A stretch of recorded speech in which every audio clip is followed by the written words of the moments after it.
Hello दोस्तों, स्वागत है आपका हमारे यूट्यूब चैनल में। तो देखिए, चर्चा चल रही थी दिल्ली सल्तनत में, और दिल्ली सल्तनत में आप लोगों ने जो है तुगलक वंश में जो है गयासुद्दीन तुगलक के बारे में पढ़ लिया था।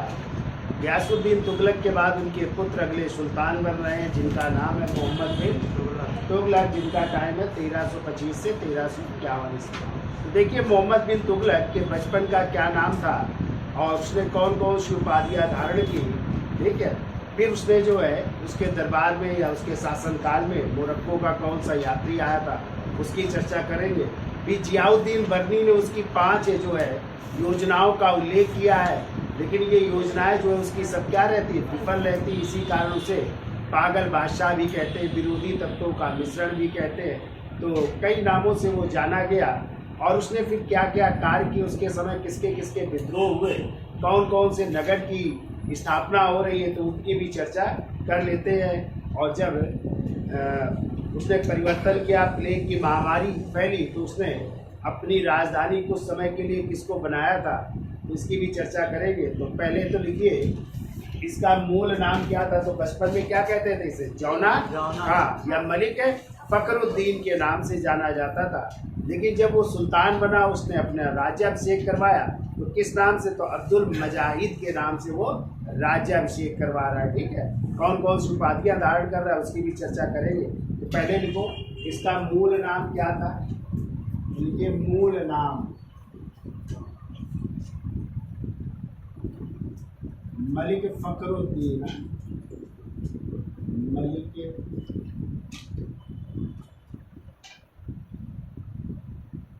फखरुद्दीन, या फिर जौना खां भी कह सकते हैं। जौना खां के नाम से भी इसको जाना जाता है। फिर देखिए, इसने राज्याभिषेक किस नाम से करवाया, बिल्कुल राज्याभिषेक, राज्याभिषेक करवा रहा है अब्दुल मजाहिद के नाम से। अब्दुल मजाहिद के नाम से अपना राज्याभिषेक करवा। फिर देखिए, और राज्याभिषेक कहाँ पे करवाया, स्थान लिख लो। राज्याभिषेक का स्थान नीचे भी आप लोग पढ़ा है। बलवन ने एक महल बनवाया था, जिसे क्या कहते हैं, तो बलवन द्वारा बनवाए गए लाल महल में अपना राज्याभिषेक करवाया। बलवन के लाल महल में राज्याभिषेक करवा रहा है। उपाधि देखिए कौन कौन सी धारण कर रहा है, तो उपाधियाँ बहुत सारी इसकी। पहली उपाधि लिखिए उलूग खां, और ये उलूग खां की उपाधि जो है उसको प्रदान की थी उसी के पिताजी यानी गयासुद्दीन तुगलक ने प्रदान की थी। गयासुद्दीन तुगलक द्वारा जो है ये उपाधि प्रदान की गई। दूसरी उपाधि लिखिए इसकी, अल सुल्तान जिल्लिल्लाह, अल सुल्तान जिल्लिल्लाह।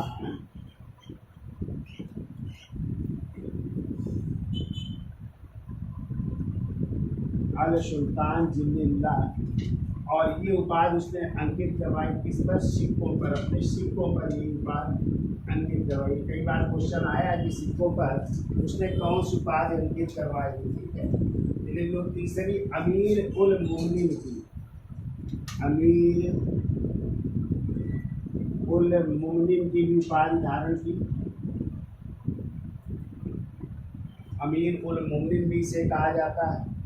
फिर चौथी लिखिए, इसे धनवानों का युवराज या धनवानों का राजकुमार कहा जाता है। धनवानों का युवराज या राजकुमार भी कहा जाता है, धनवानों का राजकुमार भी कहते हैं। और ये उपाधि दी थी एक इतिहासकार है, एडवर्ड टॉमस ने दी है। एडवर्ड टॉमस द्वारा ये बात दी गई कि धनवानों का राजकुमार है।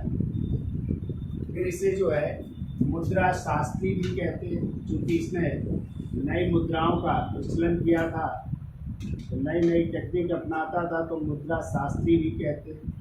इसे जो है मोहम्मद भी कहते हैं, मोहम्मद के नाम से भी जाना जाता है, जैसे नाम ही है मोहम्मद बिन तुगलक का। इसे दुनिया का खान भी कहते हैं, और पीछे हमने पढ़ाया था दुनिया का खान, इसे राजमुंदरी अभिलेख में इसे दुनिया का खान कहा गया है। लोग किस अभिलेख से जानकारी मिलती है? तो राजमुंदरी अभिलेख से, राजमुंदरी अभिलेख में इसे दुनिया का खान भी कहा गया, दुनिया का खान भी कहते हैं। इसे काफिर या विधर्मी भी कहते हैं,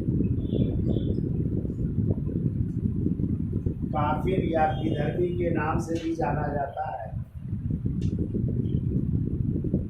इसे द्वितीय यजीद भी कहते हैं, द्वितीय यजीद के नाम से भी जाना जाता है। इसे जो है विरोधी तत्वों का मिश्रण भी कहते हैं, विरोधी तत्वों का मिश्रण भी कहा जाता है। और विरोधी तत्वों का मिश्रण कहा है, ये इतिहासकार है जिनका नाम है इसामी ने जो है इन्हें जो है विरोधी तत्वों का मिश्रण भी कहा है। ठीक है, सॉरी, विरोधी तत्वों का मिश्रण बर्नी ने कहा है, तो लीजिए बर्नी, जियाउद्दीन बर्नी ने कहा है।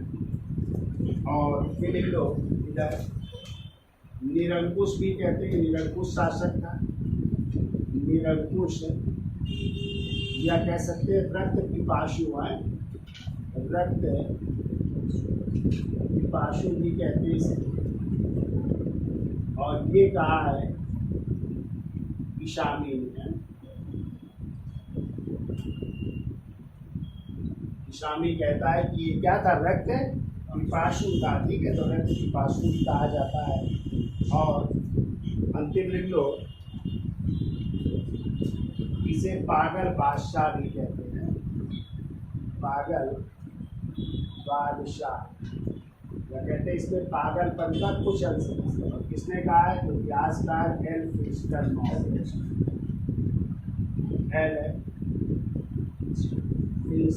महोदय ने लिखा है कि इनमें कुछ पागलपन का अंश था, जो ऐसी कार्रवाइयाँ या ऐसे कार्य किया करता था। तो उसके सभी कार्य अच्छे थे, लेकिन वो जो है सब गलत साबित हो गए, या सब कोई उसका इफेक्ट नहीं पड़ा, इसलिए उसे पागल बादशाह भी कहा जाता है। इतनी सारी इसकी उपाधियाँ याद हो जाएगा। तो मूल नाम क्या था? मलिक फखरुद्दीन या जौना था। राज्य से किस नाम से? अबुल मजाहिद के नाम से। कहाँ पे करवाया? बलबन के द्वारा करवाए गए लाल महल में करवाया। कौन कौन सी उपाधियाँ धारण की? उलूग खान, और ये गियासुद्दीन तुगलक ने दी। अल सुल्तान जिला, ये किस पर अंकित करवाया? सिक्कों पर। इसके अलावा अमीर उल मोमिनीन भी इसे कहा जाता है। इसे धर्मानों का राजकुमार किसने कहा? एडवर्ड थॉमस या एडवर्ड थॉमस भी कहीं पे मिल सकता है, एडवर्ड थॉमस या एडवर्ड थॉमस ने कहा। इसे मुद्रा शास्त्री भी कहते हैं, इसे मोहम्मद भी कहते हैं। इसे दुनिया का खान राजमुंदरी अभिलेख में कहा गया है। इसे काफिर या विधर्मी कहा गया। इसे द्वितीय यजीद कहा गया है। इसे विरोधी तत्वों का मिश्रण बर्नी कहा है। निरंकुश या रक्त पिपासु शासक सामी ने कहा है। और पागल बादशाह। ठीक है, इतना याद रखिएगा, पूछ लिया जाता है किसने कहा है कि इनमें पागलपन का अंश था, या किसने कहा है कि ये रक्त पिपासु था, किसने कहा इसे कि विरोधी तत्वों का मिश्रण था, किसने कहा है कि ये धर्मानों का राजकुमार था। तो याद हो जाएगा। इसका स्क्रीनशॉट ले लो, फिर आगे चलते हैं। चलिए अगला पॉइंट लिखो। तो देखिए, दिल्ली सल्तनत के सुल्तानों में मोहम्मद बिन तुगलक सर्वाधिक विलक्षण व्यक्तित्व वाला सुल्तान था। अरबी, फारसी के अलावा जो है दर्शन शास्त्र, तर्क शास्त्र, विज्ञान, हर चीज़ का जो है जानकार था। और इतना सब होने के बाद उसे कहते हैं ना कि उसमें पागलपन का कुछ अंश था। सबसे ज़्यादा पढ़ा लिखा, सबसे ज़्यादा विद्वान कौन था? मोहम्मद बिन तुगलक। और इसी के शासन काल में मोरक्को। मोरक्को कहाँ पड़ता है? उत्तरी अफ्रीका में पड़ता है। क्वेश्चन आया था कि इब्न बतूता कहाँ का यात्री था, तो अफ्रीका दिया था, उत्तरी अफ्रीका, मध्य अफ्रीका, दक्षिण। तो आपको याद रखना उत्तरी अफ्रीका के मोरक्को का निवासी था। ठीक है, तो कहाँ पे आया? दिल्ली आया। उसे दिल्ली का क्या बनाया गया? काजी बनाया गया। क्या बनाया गया? हाँ, दिल्ली का काजी बनाया जाता है। और फिर उसको 1342 में जो है चीन के शासक तोगन तिमुर के दरबार में भी भेजा गया था, और उसने अरबी भाषा में एक पुस्तक लिखी है जिसका नाम है रेहला। इब्न बतूता की पुस्तक कौन सी है? रेहला। ठीक है, ये भी आपको याद रखना है। तो लिखिए, पहला पॉइंट तो लिखिए। देखो, दिल्ली सल्तनत के सुल्तानों में, दिल्ली सल्तनत के सुल्तानों में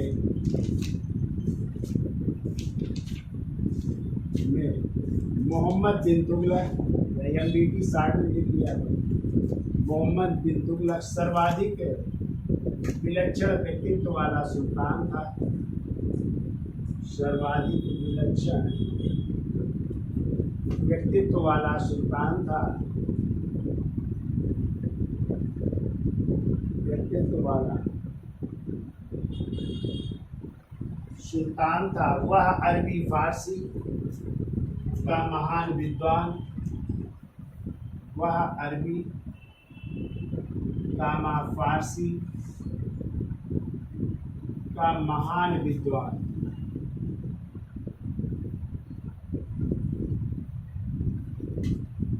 अरबी फारसी का महान विद्वान तथा ज्ञान विज्ञान की विभिन्न विधाओं तथा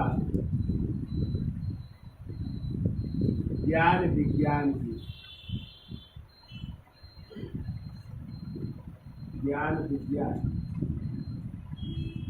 की विविध विधाओं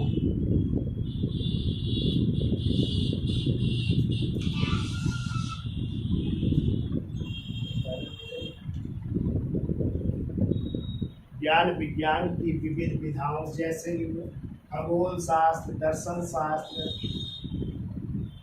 खगोल शास्त्र, दर्शन शास्त्र,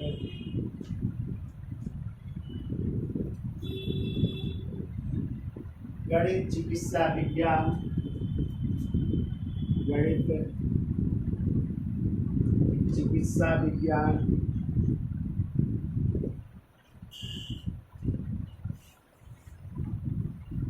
एवं तर्क शास्त्र में पारंगत था। तर्क शास्त्र में पारंगत था। देखो, इतना बढ़िया विद्वान था। गणित, खगोल शास्त्र, दर्शन शास्त्र, चिकित्सा विज्ञान, तर्क शास्त्र, इन सब में जो है पारंगत, अरबी फारसी का महान विद्वान भी था। ठीक है, देखो, वह एक अच्छा सुलेखक, वह एक अच्छा सुलेखक एवं कवि भी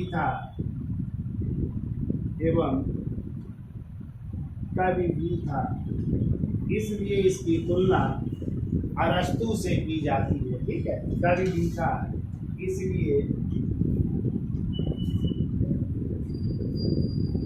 इसकी तुलना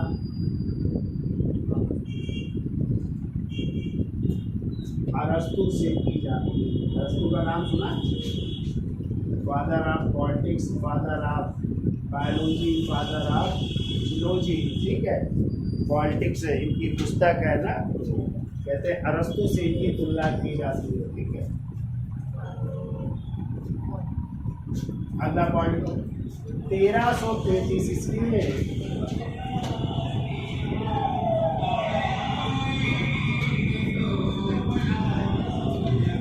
मोहम्मद बिन तुगलक के शासनकाल में, मोहम्मद बिन तुगलक के शासन काल में उत्तरी अफ्रीका के मोरक्को शहर से, मिलेन अफ्रीका के किस देश से, उत्तरी अफ्रीका के मोरक्को से है, मोरक्को देश की है, मोरक्को से कौन इब्न बतूता है। इब्न बतूता भारत आया, इब्न बतूता भारत आया,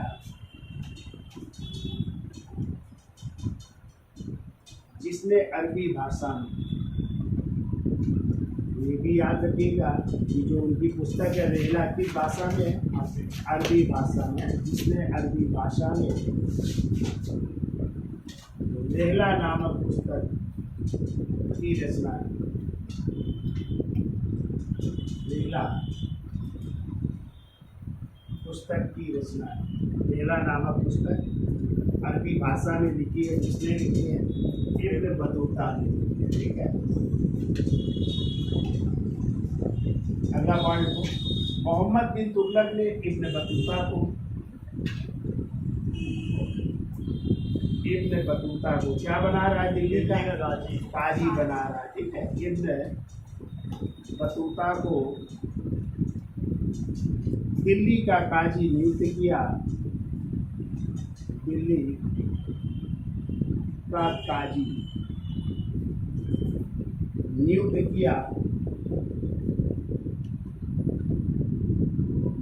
किया तथा 1342 ईस्वी में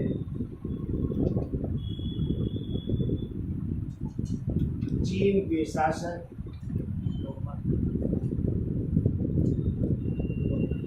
तोगन तिमुर के दरबार में,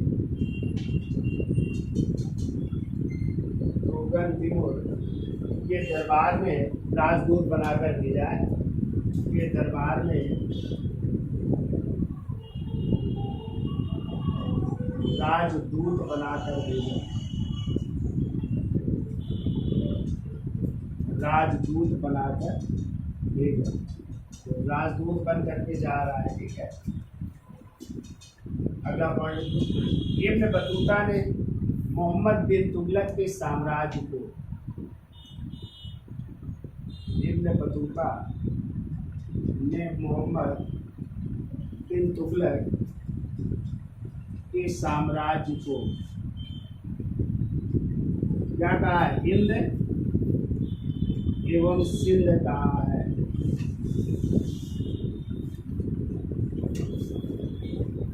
ये भी याद रखिएगा, मोहम्मद बिन तुगलक के साम्राज्य को हिंद एवं सिंध शब्द का प्रयोग किया। याद हो जाएगा इतना भाई। सर्वाधिक पढ़ा लिखा सुल्तान, कई भाषाओं का ज्ञाता, दर्शन शास्त्र तर्क शास्त्र में पारंगत, ठीक है, अच्छा सुलेखक, अच्छा कवि, इसलिए इसकी तुलना किससे की गई है, अरस्तु से की गई है। ठीक है, और इसी के शासनकाल में कब 1333 ईस्वी में कहाँ का, मोरक्को का, और मोरक्को कहाँ पड़ेगा, उत्तरी अफ्रीका। कौन सा यात्री आ रहा है, इब्न बतूता भारत आ रहा है, जिसने अरबी भाषा में कौन सी पुस्तक, रेहला नामक पुस्तक की रचना की, और मोहम्मद बिन तुगलक ने इब्न बतूता को किस पद पर नियुक्त किया, दिल्ली का काजी बनाया, और अपने राजदूत की हैसियत से कहाँ पे भेजा, चीन के शासक तोगन तिमुर के दरबार में भेजा। और उसने जो है इब्न बतूता ने मोहम्मद बिन तुगलक के साम्राज्य को क्या कह करके संबोधित किया, हिंद एवं सिंध का। ठीक है, अगला पॉइंट को देखो, जियाउद्दीन बर्नी ने मोहम्मद बिन तुगलक की 5 योजनाओं का उल्लेख किया है। इतिहासकार जियाउद्दीन बर्नी ने है, जियाउद्दीन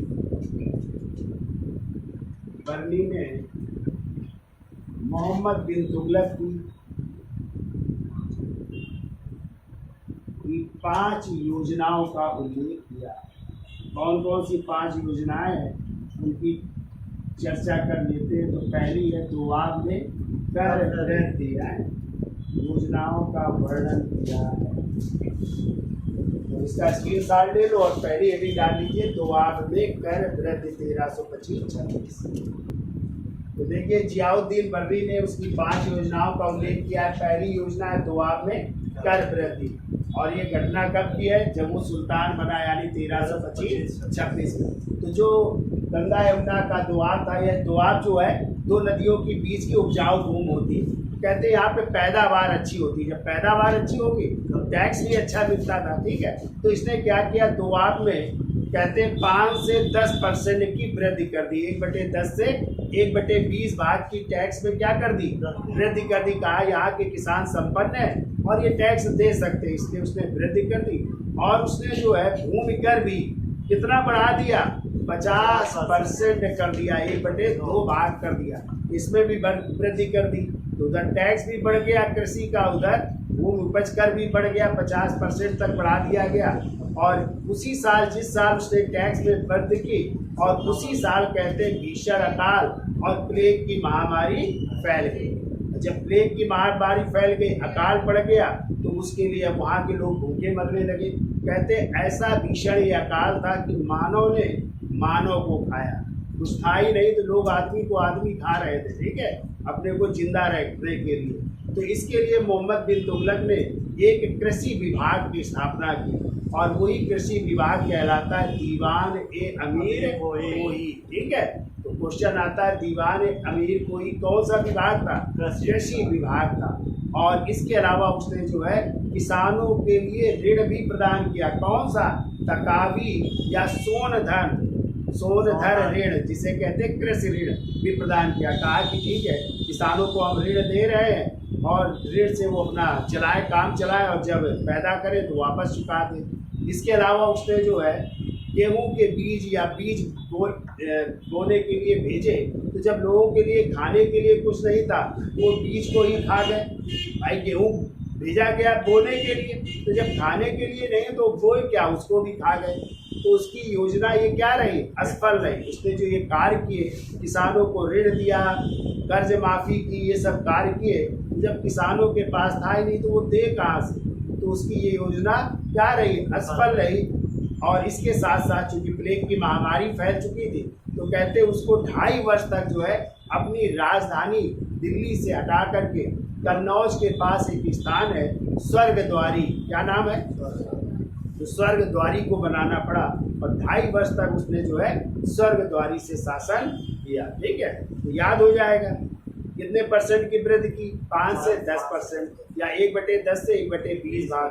और कृषि का टैक्स कितना? 50% तक बढ़ा दिया गया, ठीक है। तो अकाल, जब भीषण अकाल पड़ा, प्लेग की महामारी, तो कौन सा कृषि विभाग? दीवान ए अमीर कोही। और कौन से कृषि ऋण प्रदान किए? तकावी या सोनधर कृषि ऋण प्रदान किया। लेकिन लोगों को ऋण तो मिल गया, उससे कुछ खर्चा भी चला, लेकिन देने के लिए उनके पास पैसा ही नहीं था, तो कहाँ से दे? तो उसकी योजना क्या रही? असफल रही, ठीक है। तो लिखिए, पहली हेडिंग डालिए दोआब में कर। इसके अलावा उसने पूछा जाता है, इसने कृषि में सस्यावर्तन प्रणाली की भी शुरुआत की। सस्यावर्तन जानते हैं? बदल बदल करके खेती करना। जैसे गेहूँ है, चना बो देना, गेहूँ के स्थान पर भी गन्ना बो देना। जैसे आजकल लोग नहीं बदल बदल के करते खेती, कभी गेहूँ भी गन्ना, अब तो कहें टमाटर, फिर गोभी, नहीं बदलते। तो ये प्रणाली क्या कहलाती? सस्यावर्तन प्रणाली की भी शुरुआत किसने की थी? मोहम्मद बिन तुगलक ने। ये भी आपको याद रखना, एक क्वेश्चन आया है, ठीक है। चलिए वो भी लिखा देते। तो लिखिए पहला पॉइंट, देखो मोहम्मद बिन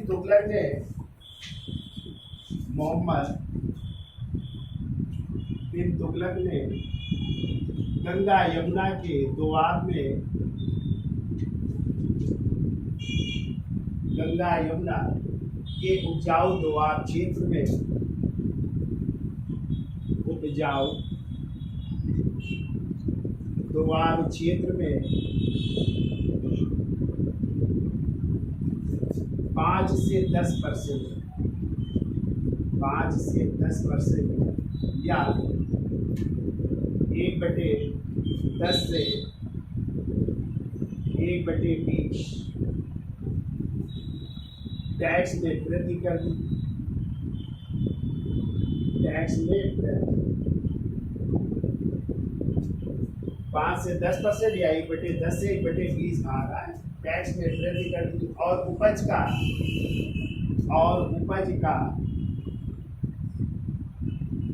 50% लगान के रूप में निश्चित किया,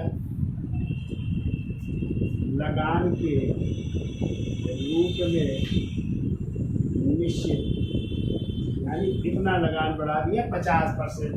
तो हमने आपको बताया था दिल्ली सल्तनत के 2 सुल्तान हैं जिन्होंने उपज का 1/2 भाग लिया या 50% उपज का आधा लिया, ठीक है। तो ये वृद्धि कर दी, ठीक है।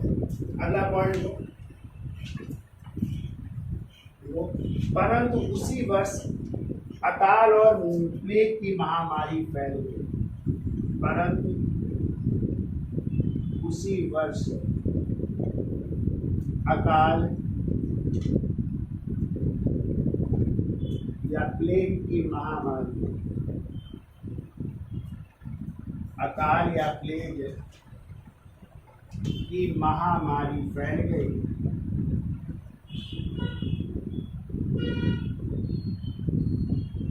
महामारी फैल गई। इस संकट की स्थिति में सुल्तान ने, इस संकट की स्थिति में सुल्तान ने किसानों की सहायता के लिए, सुल्तान ने किसानों की सहायता के लिए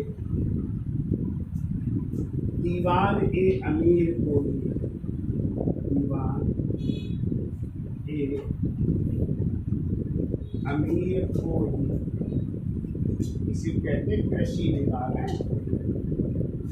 कृषि विभाग की स्थापना की और अकाल राहत संहिता तैयार करवाई, अकाल राहत संहिता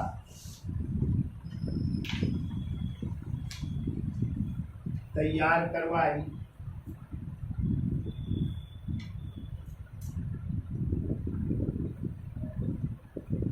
और अकालग्रस्त किसानों को,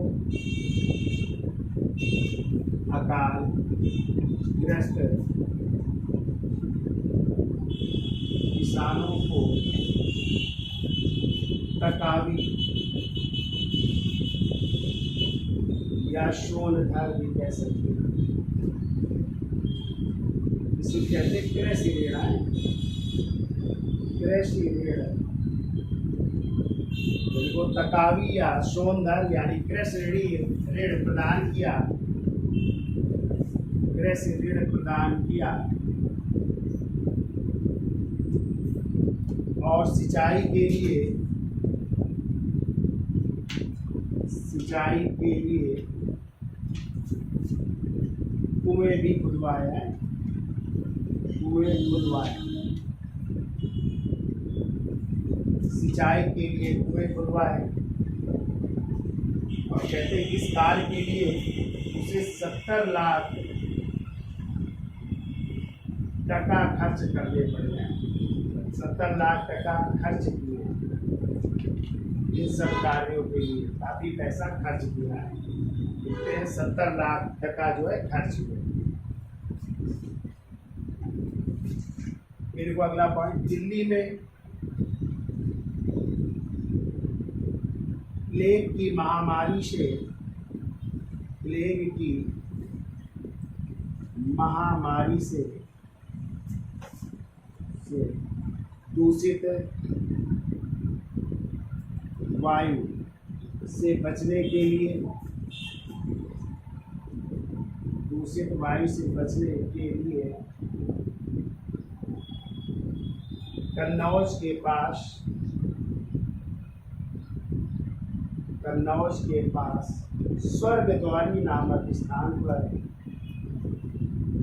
कन्नौज के पास स्वर्गद्वारी नामक स्थान पर 2.5 वर्षों तक रहा, स्वर्गद्वारी नामक स्थान पर 2.5 वर्षों तक,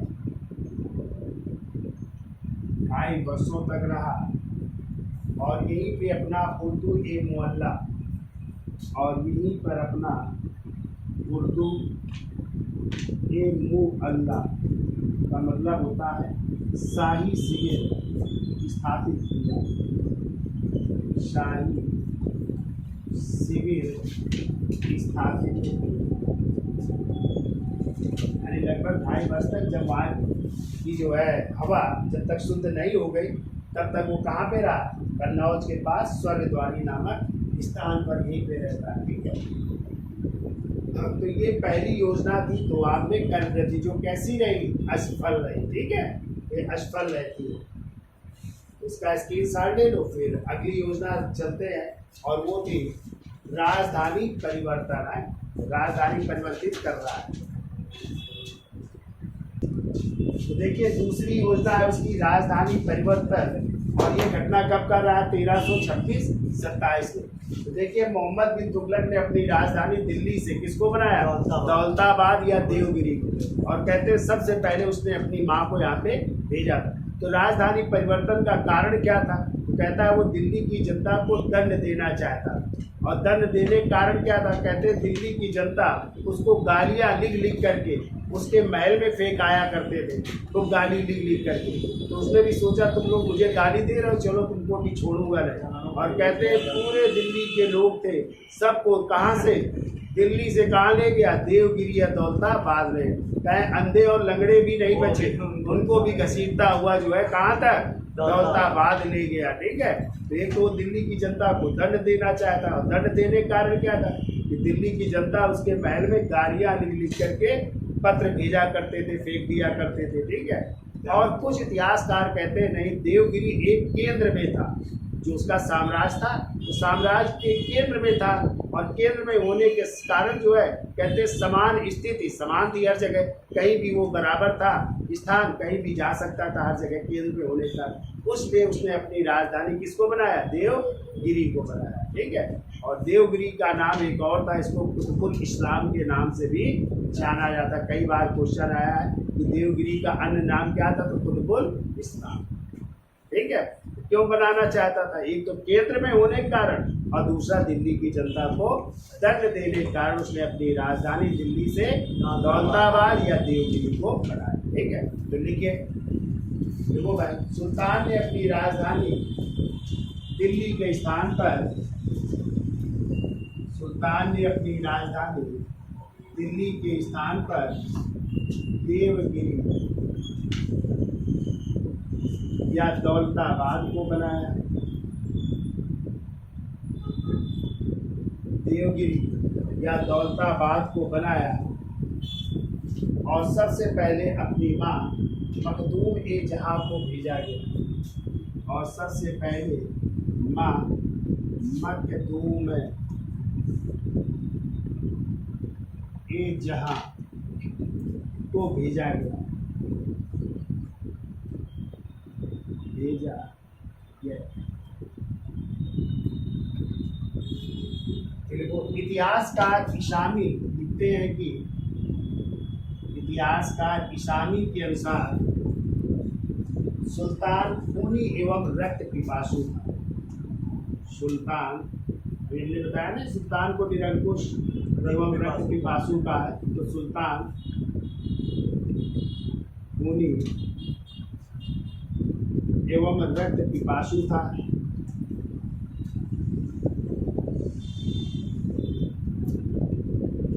खूनी एवं रक्त पिपासु था, और वह दिल्ली की जनता को दंडित करना चाहता, और वह दिल्ली की जनता को दंडित करना चाहता था, क्योंकि दिल्ली की जनता गाली लिखे पत्र, गाली लिखे पत्र उसके महल में फेंका करते थे, महल में फेंका करते थे। इस कारण जो है उसने दिल्ली की जनता को दंड देने के लिए राजधानी बनाई। ठीक है, फिर वो इतिहासकार बर्नी क्या लिखते हैं, वो इतिहासकार बर्नी के अनुसार वो देवगिरी साम्राज्य के केंद्र में स्थित था। देवगिरी साम्राज्य के केंद्र में स्थित था। साम्राज्य के केंद्र में स्थित था और चारों तरफ जो है एक समान दूरी थी। इससे चारों तरफ जो है दूरियां बराबर थी। इस कारण जो है उसने अपनी राजधानी किसको बनाया? देवगिरी को बनाया। लिख लो। तथा सभी दिशाओं में एक जैसी दूरी थी। सभी दिशाओं में एक जैसी दूरी। सभी दिशाओं में एक जैसी दूरी।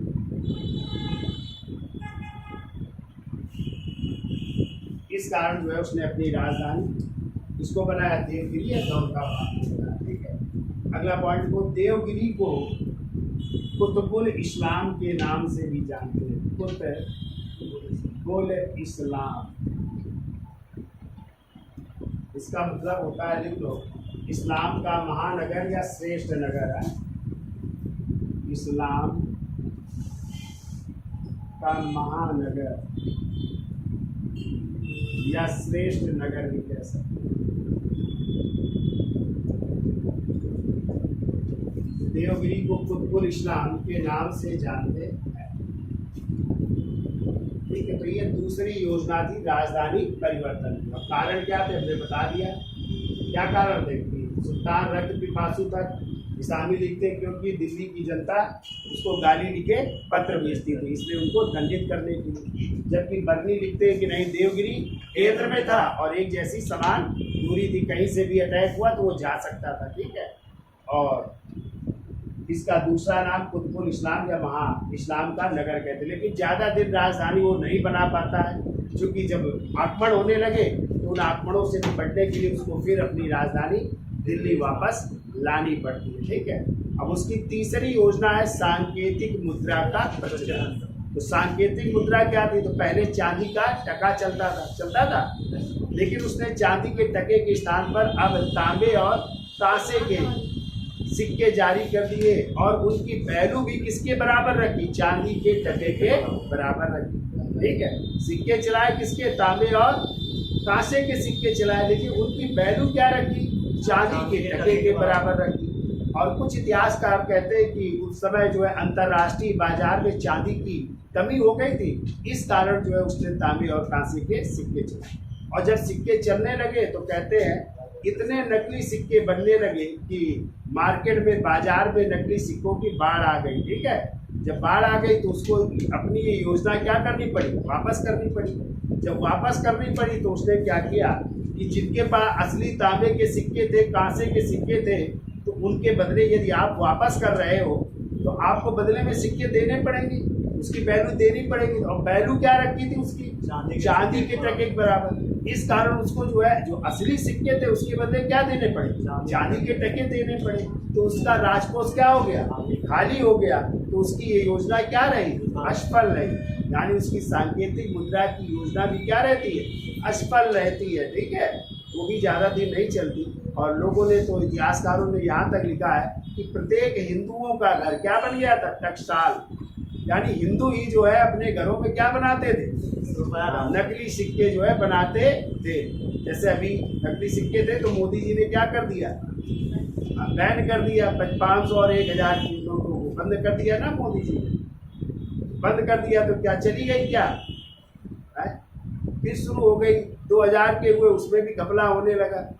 मार्केट से गायब हो गए 2000 रुपए के नोट, तो उनको भी अभी क्या करना पड़ा? बंद करना पड़ा। तो काला बाजारी तो चलती रहेगी। ठीक है। ये भारत। ठीक। तो चलिए दूसरी हेडिंग डाल लीजिए, सांकेतिक मुद्रा का प्रचलन। इसका स्क्रीनशॉट करा दें क्या?